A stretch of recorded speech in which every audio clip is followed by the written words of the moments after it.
Bonsoir Rav, comment allez-vous?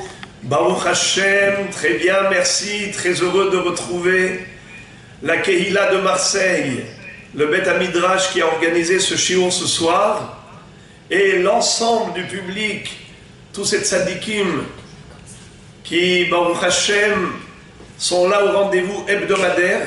Et voilà, Kol HaKavod, ça montre à Kadosh Baruch Hu combien Am Israël se prépare convenablement à Rosh Hashanah, Kippour. Voilà, on est réunis en cette veille de la nouvelle année. Et justement, c'était le thème, ce qui pourrait changer notre vie en mieux. Be'ezrat Hashem Yitbarach. Donc voilà, ce soir, c'est la recette. Et donc, je souhaite d'ores et déjà à tout le monde que l'année prochaine, l'année suivante, soit porteuse de beaucoup de bonnes nouvelles. Tichle shana vekileloteha, tahel shana ubirkoteha. Que l'année écoulée s'épuise avec toutes les malédictions qu'elle a apportées et que la nouvelle année soit révélatrice de beaucoup de Bessorot Tovot, Yeshuot, Venechamot. Alors on va commencer le sujet avec un thème de la paracha de la semaine et ensuite on va développer le point central. Voilà donc. Dans cette paracha, on parle du Ben Sorer ou Moré, l'enfant délinquant. La Torah nous dit que si jamais les parents se plaignent d'avoir un enfant qui vole l'argent de son père, il va acheter de la viande à la boucherie, il va acheter du vin, et il va ensuite, avec ses camarades, avec toutes sortes de délinquants comme lui, faire la fête, avec l'argent volé du porte-monnaie de son père. La première fois que cela arrive, les parents doivent accompagner l'enfant au Beddin.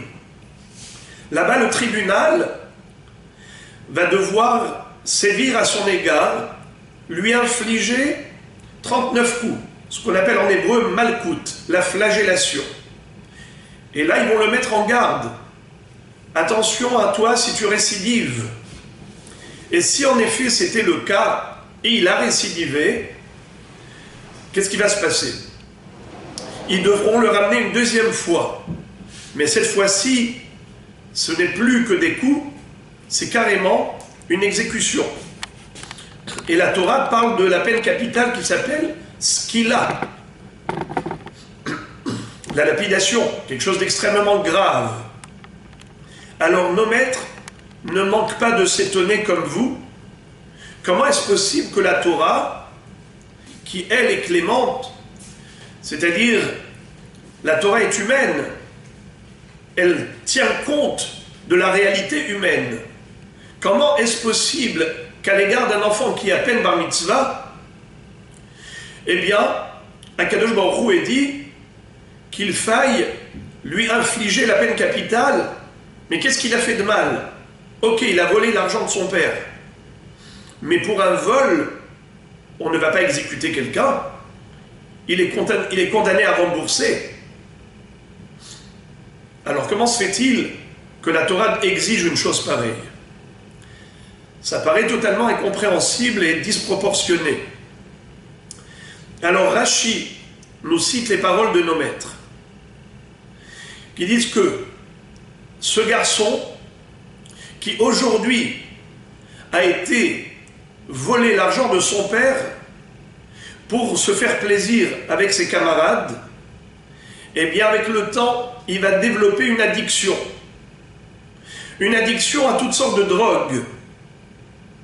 La viande et le vin ne sont que des symboles emblématiques du plaisir physique, du plaisir charnel. Mais il y a énormément d'addictions que l'homme peut développer dans sa vie. Eh bien, ce jeune enfant, pour obtenir ce qui lui fait plaisir, pour atteindre ses objectifs, il va voler l'argent de son père. Mais son père a quand même une limite dans son porte-monnaie. Qu'est-ce qu'il va faire ce garçon-là qui est addict?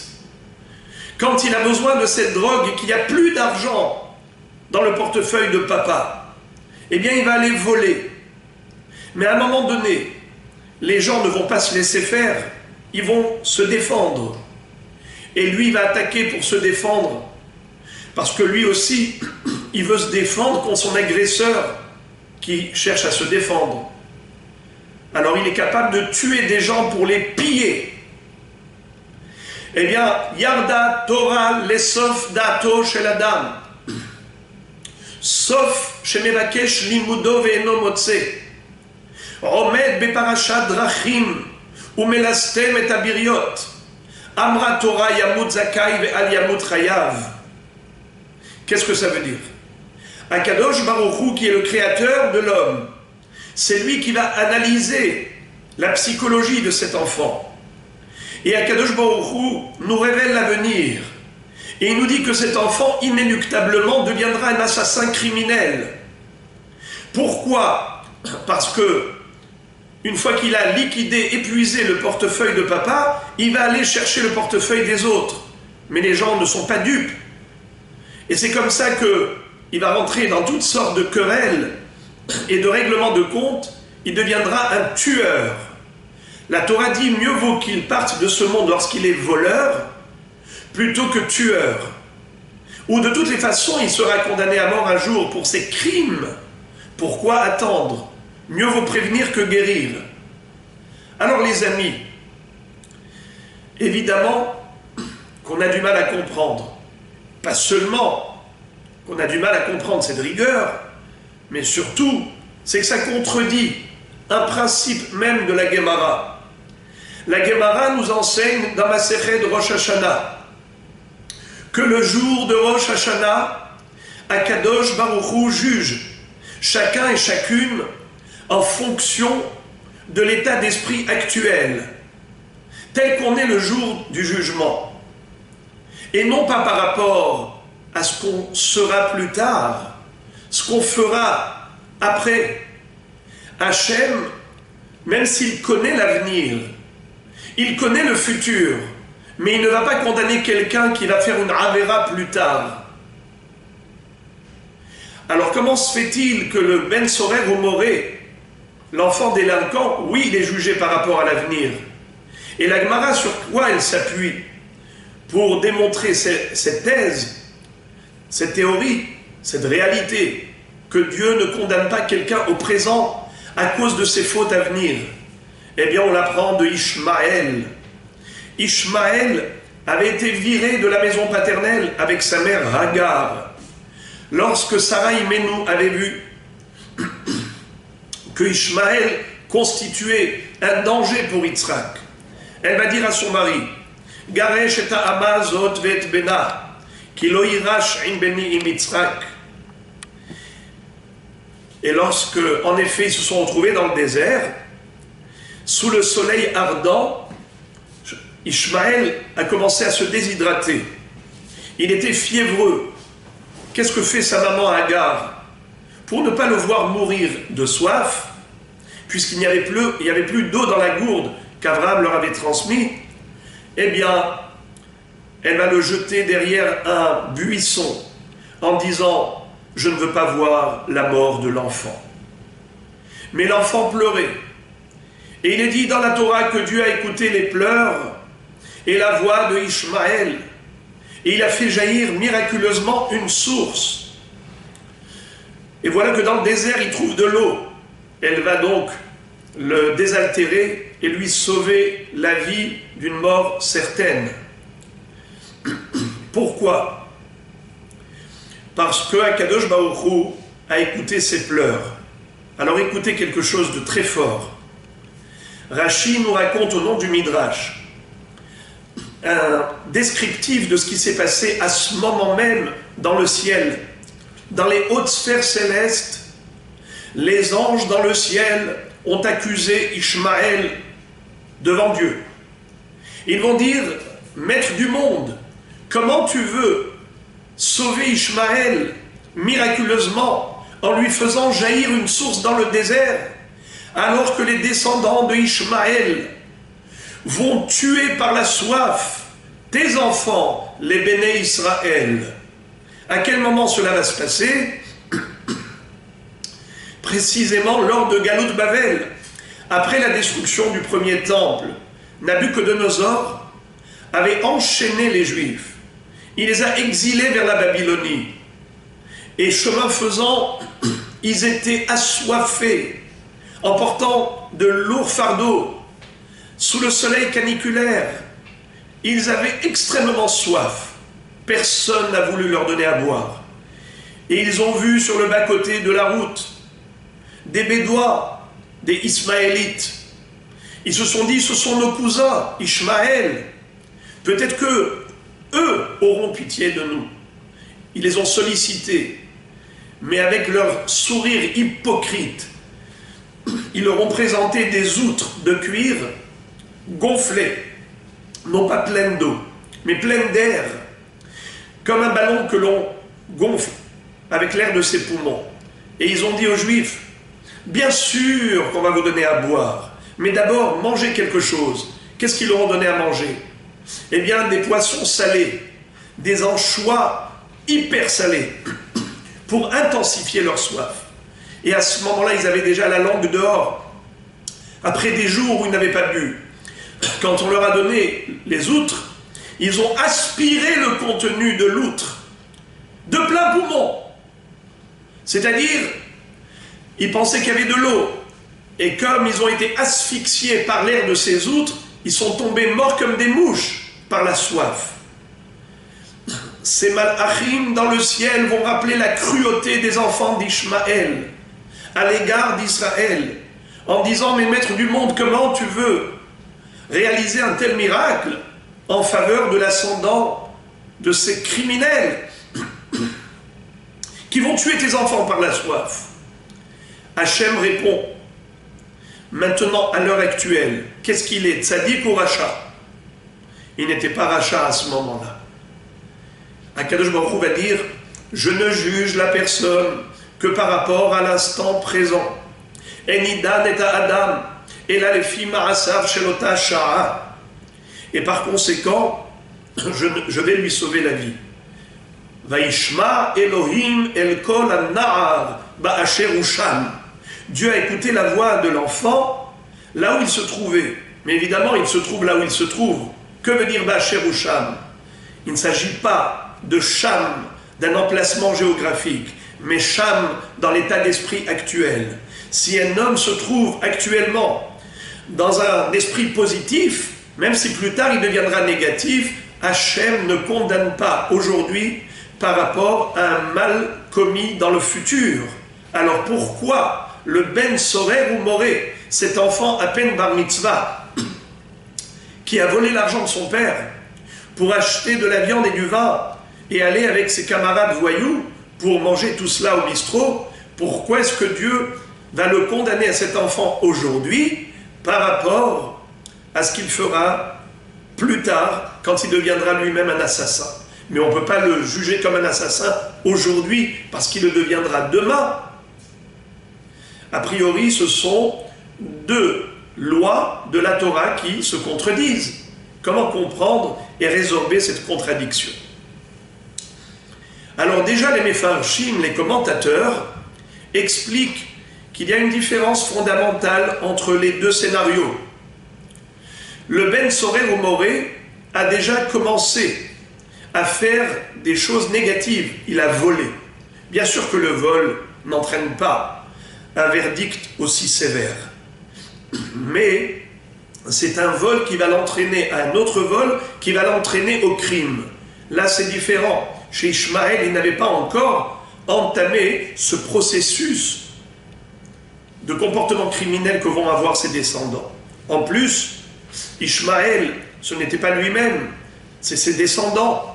On ne va pas le condamner par rapport à ses enfants. Tandis que le Ben Sorer ou Moré, c'est lui-même, et lui-même avait déjà démarré ce processus qui, analysé psychologiquement, pouvait nous laisser présager que c'est ce qu'il deviendra un beau jour, un assassin criminel. Donc avant qu'il ne tue les autres, il faut d'abord se débarrasser de lui quand il est encore pur, plutôt que attendre qu'il soit plein de chefs d'accusation de crimes divers et variés. Mais mon rêve est rabotaille. Là maintenant j'arrive au démarrage de notre conférence de ce soir. Voilà donc l'explication que je voudrais maintenant vous proposer et qui deviendra la pierre angulaire de la réflexion Be'ezrat Hashem.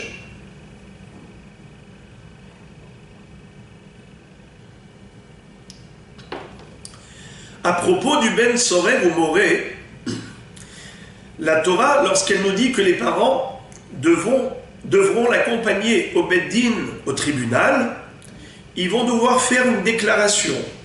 Ils vont dire Benenouze, Enenu Shomeya Bekolenu, Zolel Besove. Benenouze, Sorer ou Moré, Enenu Shomeya Bekolenu, Zolel Besove. Cet enfant nous désobéit. Il ne veut même pas nous écouter. C'est un glouton, c'est un gourmand. Et il va jusqu'à voler l'argent de son père pour cela. Alors à Botaï, la remarque, c'est qu'on rajoute ici une phrase. Ils ne vont pas simplement dire ce qu'il a fait, mais ils vont nous dire aussi comment il se comporte. C'est-à-dire, Enenu shomeya bekolenu. Il ne veut pas nous écouter. Et alors? Dis tout simplement, il a volé. Quelqu'un qui a volé peut faire teshuva. La teshuva est possible à tout moment de la vie.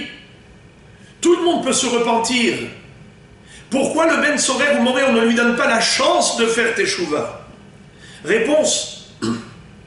La teshuva est basée sur la capacité d'écoute. Cette faculté de ce qu'on appelle l'oreille.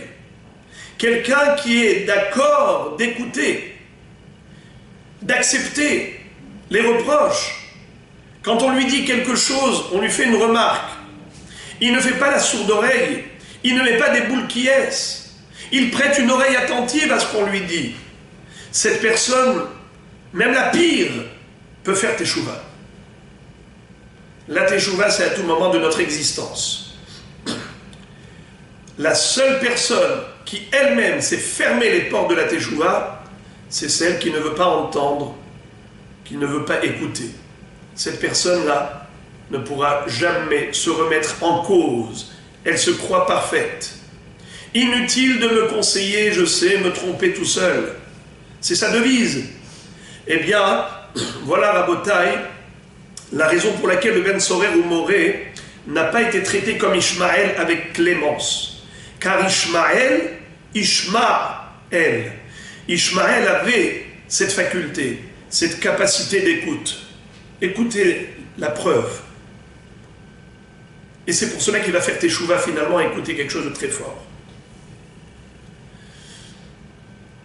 Vous savez qui est-ce qui a choisi l'épouse de Ishmaël? C'est sa mère. Vatikarlo imo isha me'eretz Mitzraïm. Sa mère lui a pris une femme d'Égypte. Vous avez déjà vu quelqu'un qui va se marier parce que c'est sa mère qui lui a amené la jeune fille, lui dit voilà, tu vas te marier avec lui? On connaît aujourd'hui les réactions des jeunes. Et maman, et papa, est-ce que c'est vous qui allez vous marier avec elle? C'est mon choix. Eh bien, Ishmaël était réceptif. Vatikarno imo. Et d'ailleurs, Yonatan ben Oziel nous donne même le nom de cette femme. Vous savez comment elle s'appelait? Fatima. C'était son nom. Eh bien, en effet, Ishmaël acceptait le choix de sa mère pour sa future épouse. Juste une parenthèse, une petite touche d'humour. C'était la dame, quand il y avait une fête, et il y a son fils qui lui dit « Maman, je voudrais te présenter ma future fiancée, mais je voudrais que tu devines toute seule. Voilà, il y a tout ce groupe de jeunes filles, allez, essaye de deviner. C'est laquelle ?» Alors elle lui pointe du doigt une jeune fille. Il dit, c'est exactement celle-là, mais comment tu le savais? Il lui a dit, depuis le début, je ne pouvais pas la voir. En fait, l'histoire de belle-mère. Et pourtant, la mère de Ishmaël choisit la fille qui sera sa bru, sa belle-fille, et son fils accepte, Ishmaël. Deuxième preuve qu'il était attentif à ce que disaient ses parents, c'est lorsque il a été viré de la maison paternelle, Abraham Avinu, qui avait éduqué son fils quand même dans les règles de la générosité, du chesed. Vous savez qu'il lui a donné beaucoup de règles d'éducation. C'est écrit qu'au moment où Abraham a accueilli les invités, il a voulu leur offrir des langues trempées dans la moutarde. Savez-vous à qui il a donné à faire la shrita? Vaïten el na'ar la'asototo.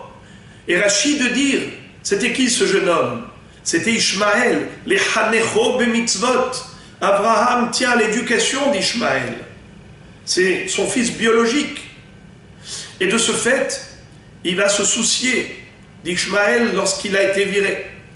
Et il va dans le désert, dans un camp de Bédouins, et il demande où habite Ishmaël. On lui indique la tente. Il s'approche de cette tente, il dit Ishmaël, il y a une jeune dame qui sort. Elle lui dit Ishmaël n'est pas là, mon mari n'est pas là, il est parti cueillir des fruits, il n'est pas là, il reviendra ce soir. Abraham, qui était à dos de chameau, s'adresse à cette jeune dame. Il lui dit pourriez-vous s'il vous plaît me donner à boire? J'ai soif. Elle lui dit partez d'ici monsieur, je ne vous connais ni d'Adam ni d'Ève. Eh bien qu'est-ce que lui dit Abraham Avinu? Il lui dit dis à ton mari que je lui recommande vivement de changer le seuil de sa tente. Alors, elle a attendu le soir, et le soir, elle a dit, il y a un monsieur bizarre qui est venu aujourd'hui, et il raconte n'importe quoi. Et quand elle lui a décrit le portrait de cet homme, il a compris que c'était son père. Et quand elle lui a raconté qu'elle a refusé de donner même de l'eau, alors il a dit, j'ai compris ce qu'il m'a dit mon père. Change de femme. Ce n'est pas une femme pour toi. Moi, je t'ai éduqué dans l'hospitalité, la générosité, la bonté, la bienfaisance. Une femme qui n'est pas bienveillante, ce n'est pas une femme pour toi. Eh bien, en effet, il a divorcé. Il a pris une autre femme. 3 ans plus tard, Abraham Avinu revient. Et une fois de plus, Ishmaël est absent. Et Abraham s'adresse à cette jeune femme et lui dit, s'il te plaît, donne-moi à boire, j'ai soif. Elle lui dit, mais il n'y a pas qu'à boire. Elle lui apporte à boire, à manger, elle le sert comme un roi. Et lui dit, avec satisfaction, dis à ton mari qu'il a fait un très bon choix du seuil de sa tente et qu'il le préserve précieusement. Eh bien, Ishmaël, quand il a entendu cela le soir, il était très heureux de savoir que son épouse, la deuxième, avait plu à son père. Tout cela, c'était pour vous dire que quoi?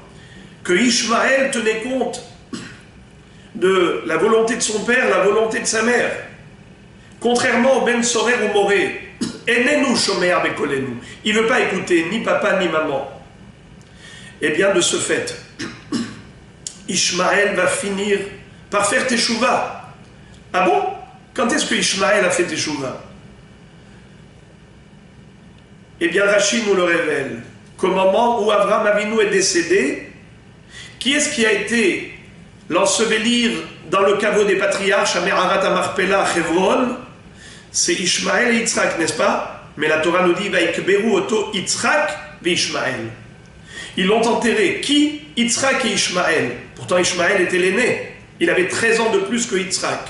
Mais il a fait kavod à Yitzhak. Il lui a dit Yitzhak, à toi l'honneur. Passe-toi le premier dans Merarat Amarpela. Et Chachamim de dire Mikan she'asa Ishmaël Teshuvah. Comment est-ce qu'on peut déduire qu'Ishmaël a fait Teshuvah parce qu'il a fait kavod à Yitzhak? Ça paraît bizarre. On peut facilement, quand on est devant une porte, dire à l'un, allez, par politesse, passe-toi devant, passe-toi devant. Et alors, c'est une preuve qu'on a fait Teshuvah? Réponse. Ishmaël est devenu Racha à partir de quand? À partir de la naissance d'Yitzhak. Car Yitzhak l'a rendu jaloux. Jusqu'à la venue au monde d'Yitzhak, Ishmaël était le centre d'intérêt familial. Ishmaël, c'est lui qui attirait les regards. C'était le fils biologique d'Abraham, Avinu. Mais quand Yitzhak, le fils de la maîtresse de maison, pas le fils de la servante, est arrivé au monde, plus personne ne regardait ou ne tenait compte de Ishmaël. C'est Yitzhak qui était plébiscité. Et de ce fait, il a suscité en lui une jalousie telle qu'en effet, il avait voulu tuer Yitzhak. Il jouait au tir à l'arc, mais Sarah avait l'œil. Elle a vu que Ishmaël, en réalité, cherchait à viser Yitzhak, soi-disant en train de jouer au tir à l'arc. C'est pour cela qu'elle a demandé immédiatement à Abraham Avinu de le virer de la maison paternelle. Moraï et Rabotai, à partir de là, je voudrais passer à la Haftara de Kippour.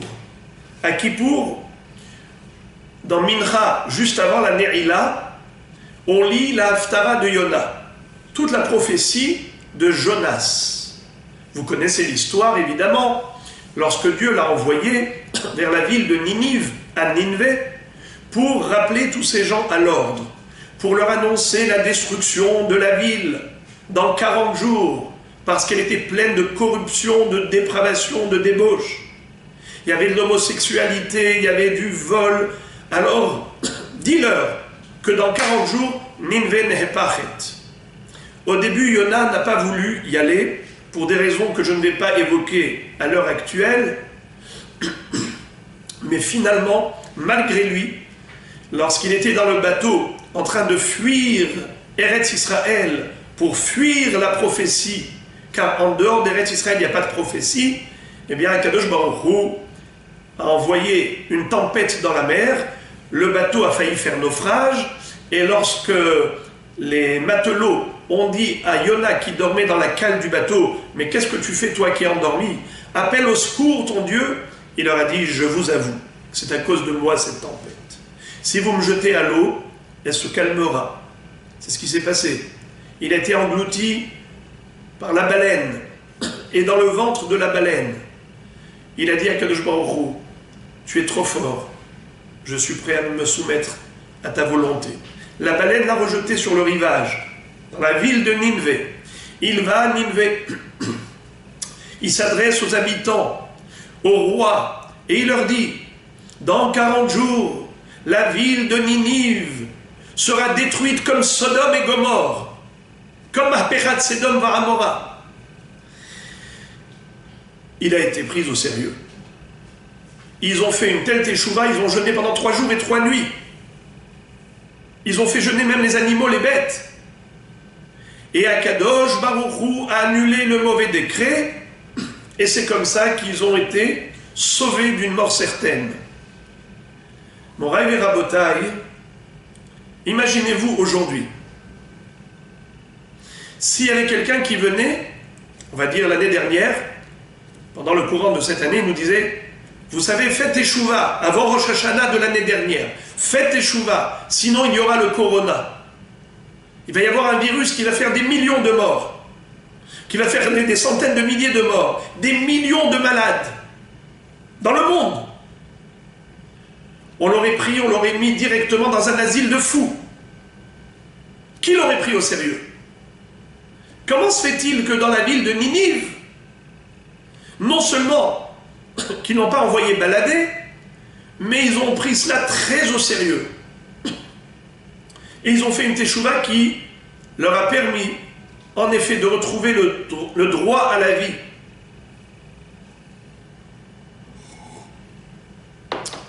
Réponse.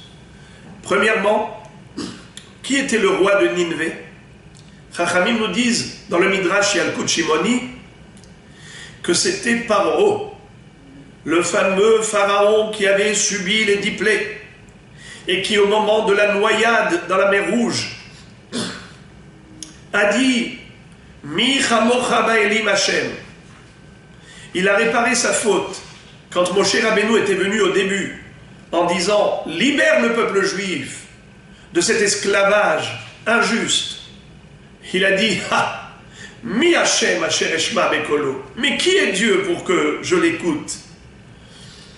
Il a utilisé le mot mi. Qui est-il? Mais plus tard, il a réparé en disant, en train de se noyer avec des tasses d'eau dans la bouche, il va dire Mi chamocha ba'elim Hashem. Qui est comme toi, ô Hashem, le Tout-Puissant? Eh bien, Shmochou lui dit Ba'avur zot ermaticha, ba'avur harotcha et kohi, ulma'an saper shemi bechola aretz. Je t'ai sauvé la vie de cette noyade, pas pour rien. C'est parce que je voudrais que tu racontes dans le monde entier ma puissance.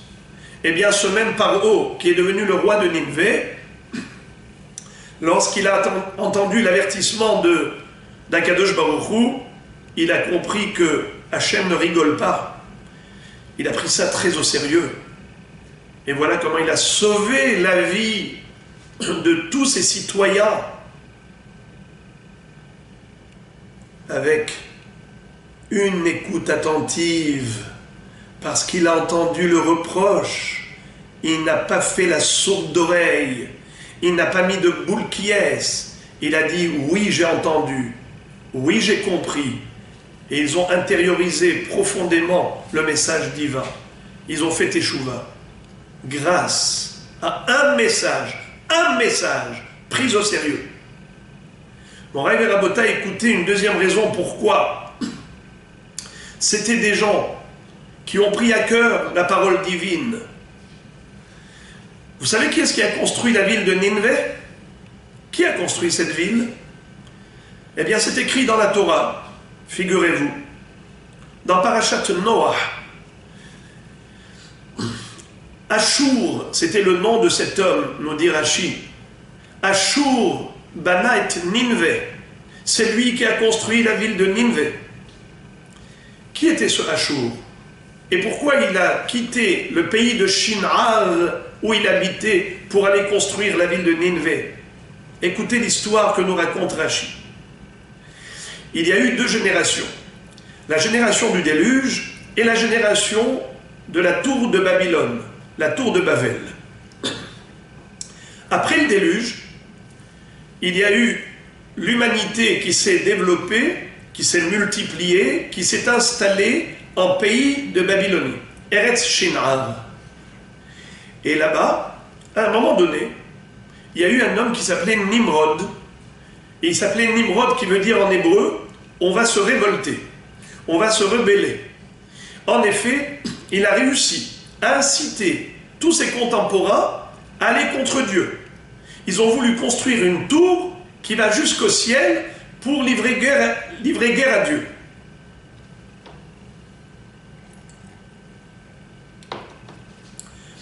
Et il avait une force de persuasion pour endoctriner tous les autres, pour le suivre. À ce moment-là, il y avait un tzaddik. Il s'appelait Ashur. Ashur va dire à ses enfants, on va immédiatement quitter ce pays. On va aller au lointain et on va construire une nouvelle ville, Nineveh. Il n'est pas possible de rester, écouter les bêtises et les sottises de la kfira de ce Nimrod, cet homme idolâtre, athée, qui ne veut pas de Dieu dans ce monde. Ça ne lui suffit pas ce qu'on a vécu avec le déluge, où l'humanité a été balayée de la planète Terre. Il ose maintenant aller contre le Créateur. Allons-y. C'est comme ça que Rashi nous raconte l'histoire de la construction de la ville de Nineveh. Mes amis, ce Ashur, depuis cette époque, de la tour de Babylone, eh bien, il a semé la graine de la teshuva future des habitants de Nineveh. Pourquoi et comment? Tout simplement, puisque il ne les a pas laissés remplir les oreilles de sottises, d'entendre des paroles d'un homme qui veut se révolter contre Dieu, se remplir le cerveau de toutes sortes de paroles contraires à la Torah, contraires à tout ce qui est la volonté divine. Eh bien, malheureusement, ça nous impurifie le cerveau, tout ce qui pénètre nos oreilles. Lorsqu'on entend les paroles mécréantes, de gens d'impies. Ne croyez pas que ça nous laisse imperméables. L'être humain est influençable. Et bien finalement, lorsqu'on entend des divrei Torah, notre cœur est bouché. Il y a trop de Toum'a dans nos oreilles. Mais lui, Ashur leur a dit, quittons le pays de Shinar. Shinar, c'est la Babylonie. Allons-y. Je ne veux plus qu'on écoute les paroles de ce Nimrod. Eh bien, il a aiguisé leurs oreilles pour écouter les paroles divines, le message prophétique de Jonas. Et Yona, quand il leur a dit, dans 40 jours Nineveh sera détruite, ils l'ont pris très au sérieux. Voilà les amis, comment, grâce à une écoute attentive, on peut sauver une vie. Eh bien les amis, Chachamim nous disent que malheureusement, quand il y a eu la destruction du temple, c'était parce que les Béné Israël se sont moqués des prophètes et des prophétesses. Il y en avait 48 des prophètes, 7 prophétesses. Mais cause toujours, tu m'intéresses. Quand est-ce qu'ils ont fait Teshuvah? C'est lorsque Achashverosh, Assuérus, avait retiré son anneau, le sceau royal, et il a transmis à Haman, Haman qui a demandé l'extermination du peuple juif, et que Achashverosh lui a accordé sa volonté. Quand ils ont vu les décrets d'extermination, là tout le monde s'est réveillé. Là tout le monde a pris conscience. Là il y a eu un réveil collectif. Et c'est comme ça qu'ils ont annulé la Gézéra. Mais pourquoi ils n'ont pas pris à cœur avant? Vous savez ce qu'a dit le prophète Jérémie? Le prophète Irmia Hanavi, qui a vécu la destruction du temple, il a vu les enfants d'Israël entraînés vers la galoute par Nabuchodonosor. Et quand est-ce qu'il les a laissés se reposer? Que Al-Naharot Bavel, sur le rivage des fleuves de Babylone. Parce que Nabuchodonosor a dit à son chef d'état-major, ne les laisse pas s'arrêter de marcher, car le peuple juif, dès qu'il prie, Akadosh Baruch Hu écoute ses prières. Je ne veux pas que Akadosh Baruch Hu écoute leurs prières. Ne les laisse pas prier. Quand est-ce que tu les laisseras se reposer? Qu'une fois qu'ils auront traversé Naharot Babel, les fleuves qui séparent Israël de la Babylonie. Eh bien, Al Naharot Babel, Sham Yashavnu, Gam Bachinu, Bezochrenu et Tzion. Là-bas, on a pleuré en se souvenant de Tzion. Et le prophète Jérémie leur dit, si vous n'aviez pleuré qu'une seule fois, vous n'en serez pas là. Maintenant vous pleurez, et personne ne vous écoute. Si vous aviez pleuré à temps, vous auriez pu éviter et épargner toutes ces pleurs. C'est-à-dire que il faut savoir écouter. Le prophète vient te parler. Il y a un message d'Akadosh Baruch Hu. Il n'y a pas plus sourd que celui qui ne veut pas entendre. Eh bien, Irmia leur disait, si vous nous aviez pleuré une fois avant, vous n'auriez pas pleuré autant maintenant. On raconte, pour illustrer cette idée, qu'il y avait des commerçants qui faisaient de la contrebande. C'est-à-dire qu'ils ne voulaient pas payer les impôts, les taxes. Comment ils ont fait? Alors ils passaient au travers des frontières, mais pourquoi les douaniers ne les arrêtaient pas? Parce que quand on sortait avec un cercueil pour enterrer le mort en dehors de la ville au cimetière, à ce moment-là, le douanier n'avait pas de mots, n'avait rien à dire. Et voilà que ils sortent tous les jours avec des cercueils. C'était plein de marchandises, de contrebande. Et voilà que le douanier a remarqué quelque chose. C'est que ces gens ne pleurent pas pendant qu'ils font sortir ce cercueil. Il a dit, c'est bizarre. Et là, du coup, il leur dit, posez-moi cette boîte par terre, ouvrez-la immédiatement. Et dès qu'on l'ouvre, on trouve dedans toutes sortes de bijoux, d'objets précieux, des choses tellement onéreuses. Et il leur dit, tout cela est confisqué. Ils se mettent à pleurer. s'il vous plaît, on a une famille à nourrir, ne nous prenez pas notre argent. Il leur dit, si vous aviez pleuré avant, quand vous avez transporté le cercueil, vous n'aurez pas eu besoin de pleurer maintenant. C'est ce que leur a dit Irmia. Kir'ou levavchem ve'al bigdechem. Déchirez votre cœur, mais pas vos habits. Qu'est-ce que ça veut dire?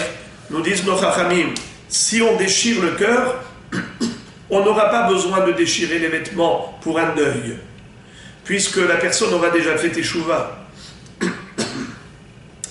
Eh bien, Rabotai, maintenant, je vais vous montrer comment deux personnes qui ont entendu le même message, il y en a une qui a fait teshuva et l'autre a faim de ne rien entendre, de ne rien comprendre. Écoutez ça. Est-ce que vous avez déjà entendu parler de Rabbi Elazar ben Dordaya? Est-ce que vous avez entendu parler de Elisha ben Avouya? Je vais vous parler de ces deux personnages.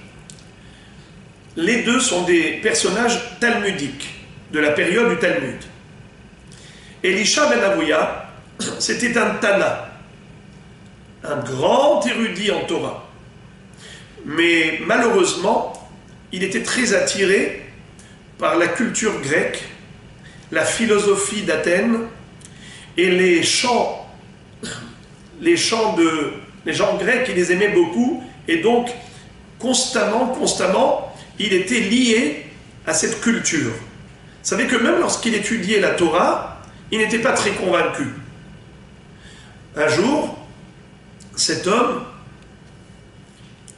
s'est éloigné petit à petit de la Torah de plus en plus, et quand il était un jour de Kippour à cheval, derrière le Kotel Amaravavi, plutôt derrière le Kodesh HaKodashim, le Saint des Saints, sur le mont Moria, il a entendu une voix céleste retentir en disant « Shuvu banim shobavim, chutz me'acher » Tout le monde peut faire teshuva, à l'exception de Acher, c'était son surnom.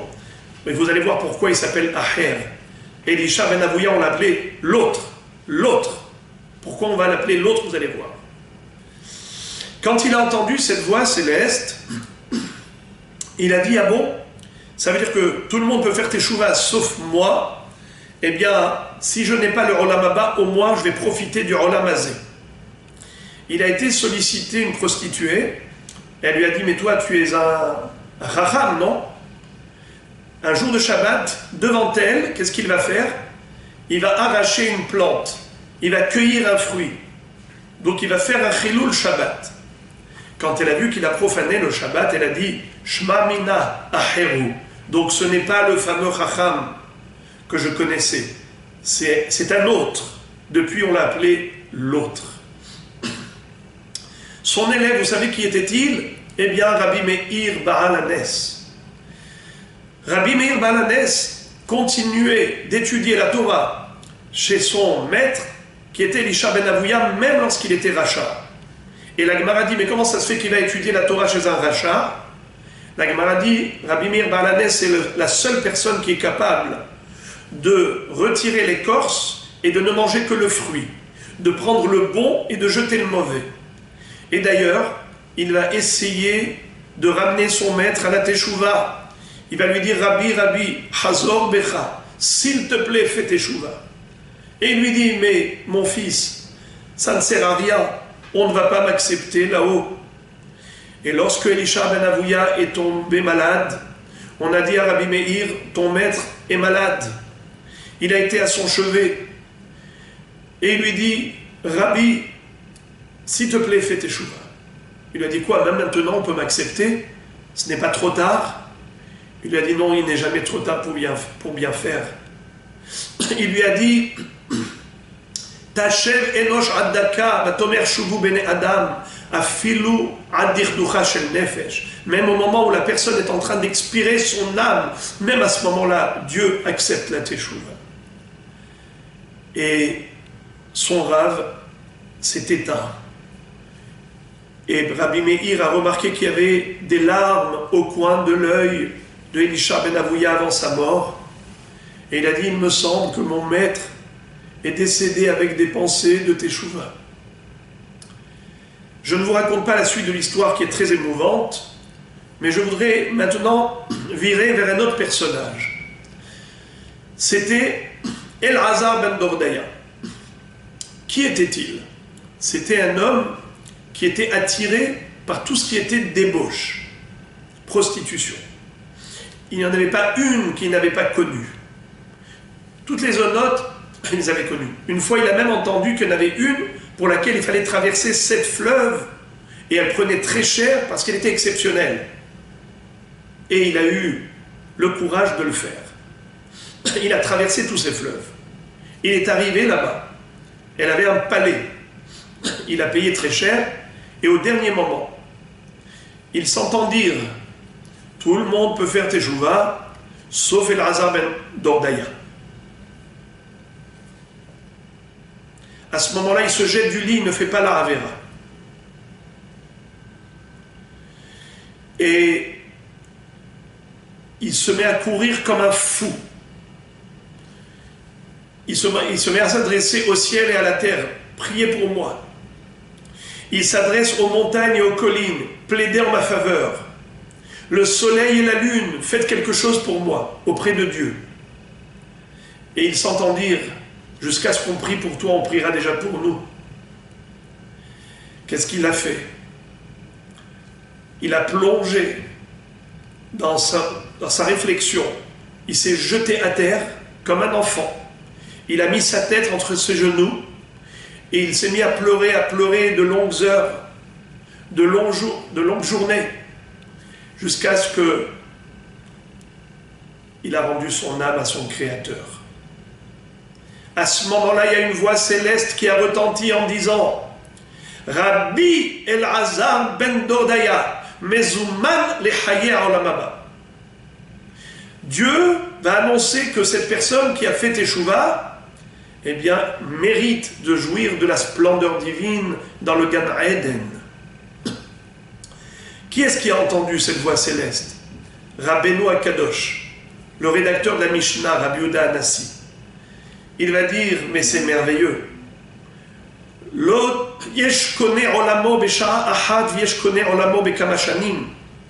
y a des gens qui, pour mériter leur olam haba, ont besoin de travailler toute leur vie. Et il y en a que, en un instant, en un laps de temps si court, ils sont capables de mériter leur olam haba. Et non seulement que sa teshuva a été admise et agréée par Dieu, mais en plus on lui a donné le qualificatif de Rabbi. Rabbi Elazar ben Dordaya. Mais comment il est devenu Rabbi? Il n'a pas eu de diplôme de Rav. C'est quoi un Rav? C'est celui qui a des élèves. C'est qui les élèves de Rabbi Elazar ben Dordaya? C'est nous tous, si on le veut. Si on peut comprendre qu'en une minute, si on prend à cœur ce qu'on entend, et que le message d'Akadosh Baruch Hu pénètre les tréfonds de notre âme, le fort intérieur de notre existence, si on comprend ce que Akadosh Baruch Hu attend de nous au travers du message qu'il a envoyé à toute l'humanité, c'est un kol shofar. Akadosh Baruch Hu a fait retentir avec le corona le kol shofar. Et Chachamim nous disent que quand on entend le kol shofar, on ne peut pas rester indifférent. Haïtaka shofar ba'ir ve'am lo yecheradu. Est-ce possible une chose pareille, qu'on entende le son du shofar et que l'on reste insensible? C'est comme ça que Hachem a envoyé un message. Mais comme on a dit, il faut avoir la capacité d'écoute. Shema, lishmoa. Lishmoa, ça a 3 sens, 3 connotations. Lishmoa, c'est entendre. Lishmoa, c'est écouter et comprendre. Lishmoa, c'est accepter de changer. Regardez bien. Lishmoa, par exemple, quelqu'un qui veut entendre. Allô, allô, je t'entends pas. Il n'y a pas de réseau. Eh bien, c'est tout simplement entendre la voix. C'est l'ishmoa. Mais ensuite, L'ishmoa, c'est comprendre.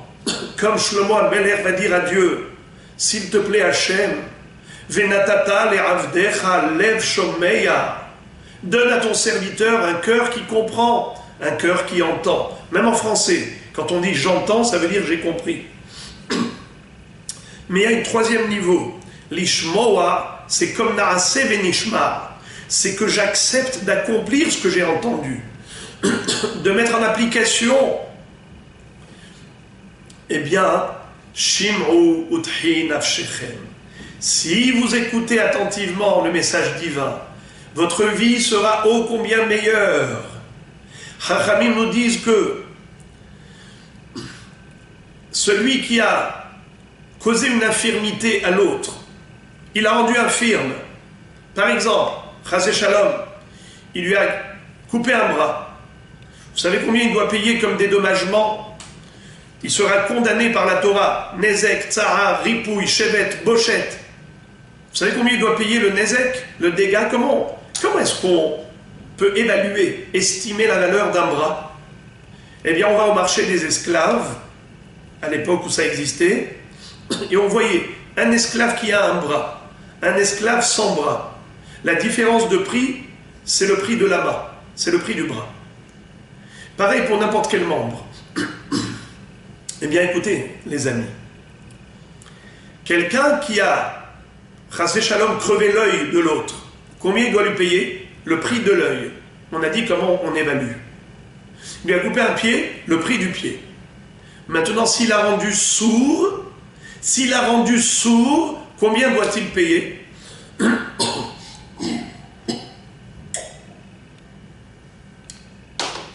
Vous m'auriez dit le prix de l'oreille. Eh bien non. Notenlo demekulo, le prix total de la personne. Combien coûte ce monsieur dans le marché des esclaves? 10 millions? Il paye 10 millions parce qu'il lui a enlevé les oreilles. Parce qu'il lui a enlevé l'ouïe, l'audition. Quelqu'un qui n'a pas la capacité d'audition, il est mort. C'est ça le Ben Sorer Omoré. Enenu shomea bekolenu. Il a des boules qui est d'ordre spirituel. Or, Ekshbaruch nous dit Shim'u utchi nafshechem. Écoutez-moi, vous vivrez. La parole divine, Torah Hashem temima meshivat nafesh.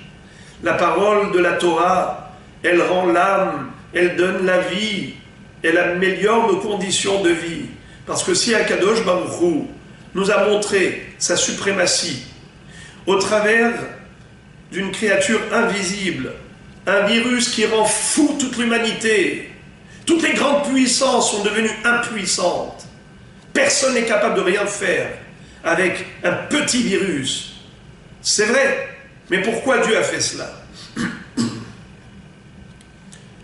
Il nous fait entendre sa voix muette, sa voix silencieuse, mais qu'on doit entendre non pas avec nos oreilles physiques, mais avec les oreilles de notre cœur. Voilà les amis, si on arrive à comprendre le Koach HaShmira, nous dit Rabbeinu Yonah, un homme qui aime les reproches. Ozen Shoma'at Tochachat Hayim Bekerev Hachamim Talin. Rabbeinu Yonah nous dit que Shlomo Amelech nous révèle au travers de ce pasouk qu'une personne qui a une oreille qui aime écouter les reproches, eh bien c'est quelqu'un qui deviendra intelligent et sage. C'est quelqu'un qui trouvera la vie. Tochachat Hayim. C'est un reproche qui donne la vie. Et en plus, dit-il, c'est très fort.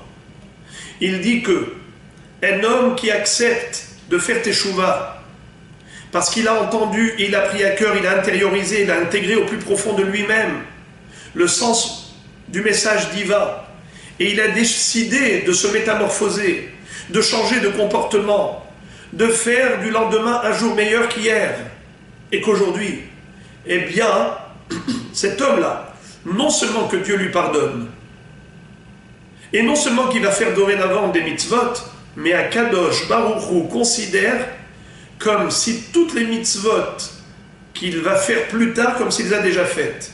Et même les mitzvot qu'il ne pourra pas faire plus tard, parce que peut-être qu'il n'en aura pas la possibilité, c'est tout comme s'il les a faites. Pourquoi? Parce que cet homme, c'est quelqu'un qui est capable de se soumettre à Dieu. Les paroles d'Akadosh Baruch Hu ne le laissent pas indifférent.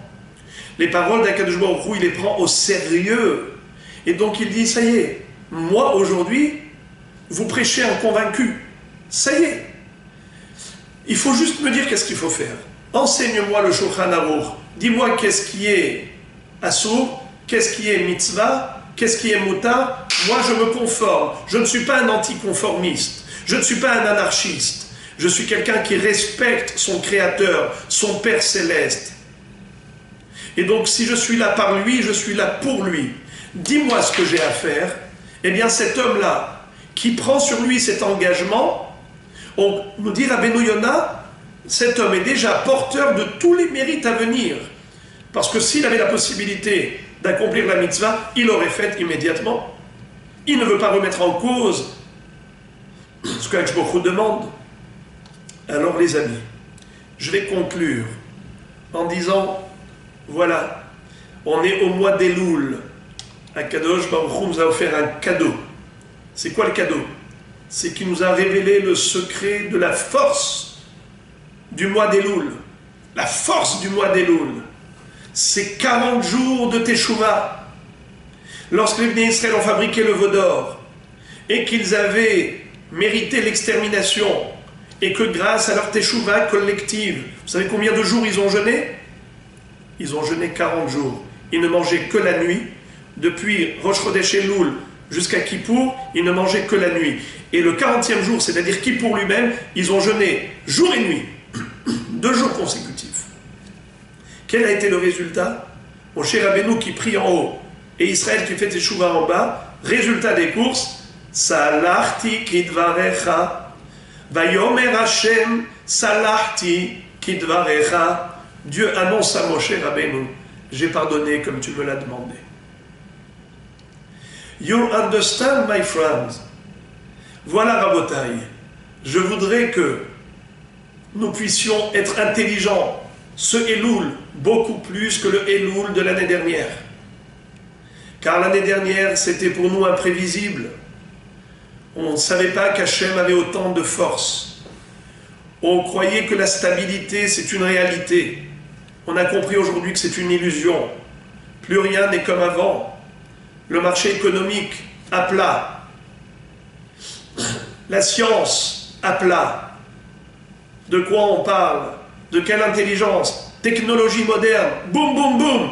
Mais qu'est-ce qu'on est capable de faire avec? Même la vie, on n'est pas capable de la sauver. Si ce n'est pas Dieu qui guérit le malade, chlet. Alors, Rabotai, Be'ezrat Hashem, ce qui pourrait changer la vie en mieux, c'est l'écoute. Lishmoa. Shema Israël, Hashem Elokeinu, Hashem Echad. Écoute Israël, comprends-le et accepte de t'engager et de te soumettre à la volonté d'Hachem parce qu'il est unique. En od min levado, Hashem Echad. Voilà ce qu'on fait pendant toutes les slichot. Hashem hua Elokim, Hashem Melech, Hashem Malach, Hashem Imloch, Leolam Vaed, Hashem hua Elokim. C'est ce qu'on chante tous les matins pendant ces 40 jours. Alors Be'ezrat Hashem, je suis certain et je le souhaite ardemment que Hakadosh Baruch Hu prenne en considération nos pensées sincères, notre volonté profonde de revenir à lui et qu'il nous y aide à y parvenir à cet objectif. Hashivenu Hashem Elecha Venashuva Hadesh Yamenu Kekedem. Hakadosh Baruch Hu, ramène-nous vers toi. Renouvelle nos relations comme jadis, comme à l'époque du Beth Amikdash, où Hakadosh Baruch Hu vivait avec le Ham Israël, comme Hatan et Kala. Yassis alaïr Elohaïr Kimsos Hatan al Kala. Hakadosh Baruch Hu se réjouira de te retrouver, Ham Israël, comme le Khatan sait apprécier la Kala. Pourvu qu'on puisse vivre ces beaux moments très bientôt, que cette année soit l'année de la Géoula Shelema, une délivrance à tous les niveaux, que ce soit à l'échelle personnelle, familiale, nationale, qu'on puisse connaître la rédemption finale, Bimhera B'yameinu, et encore une fois, Bruchim Tiyu, Shetizku Leshana Tova Umetuka, Be'ezrat Hashem.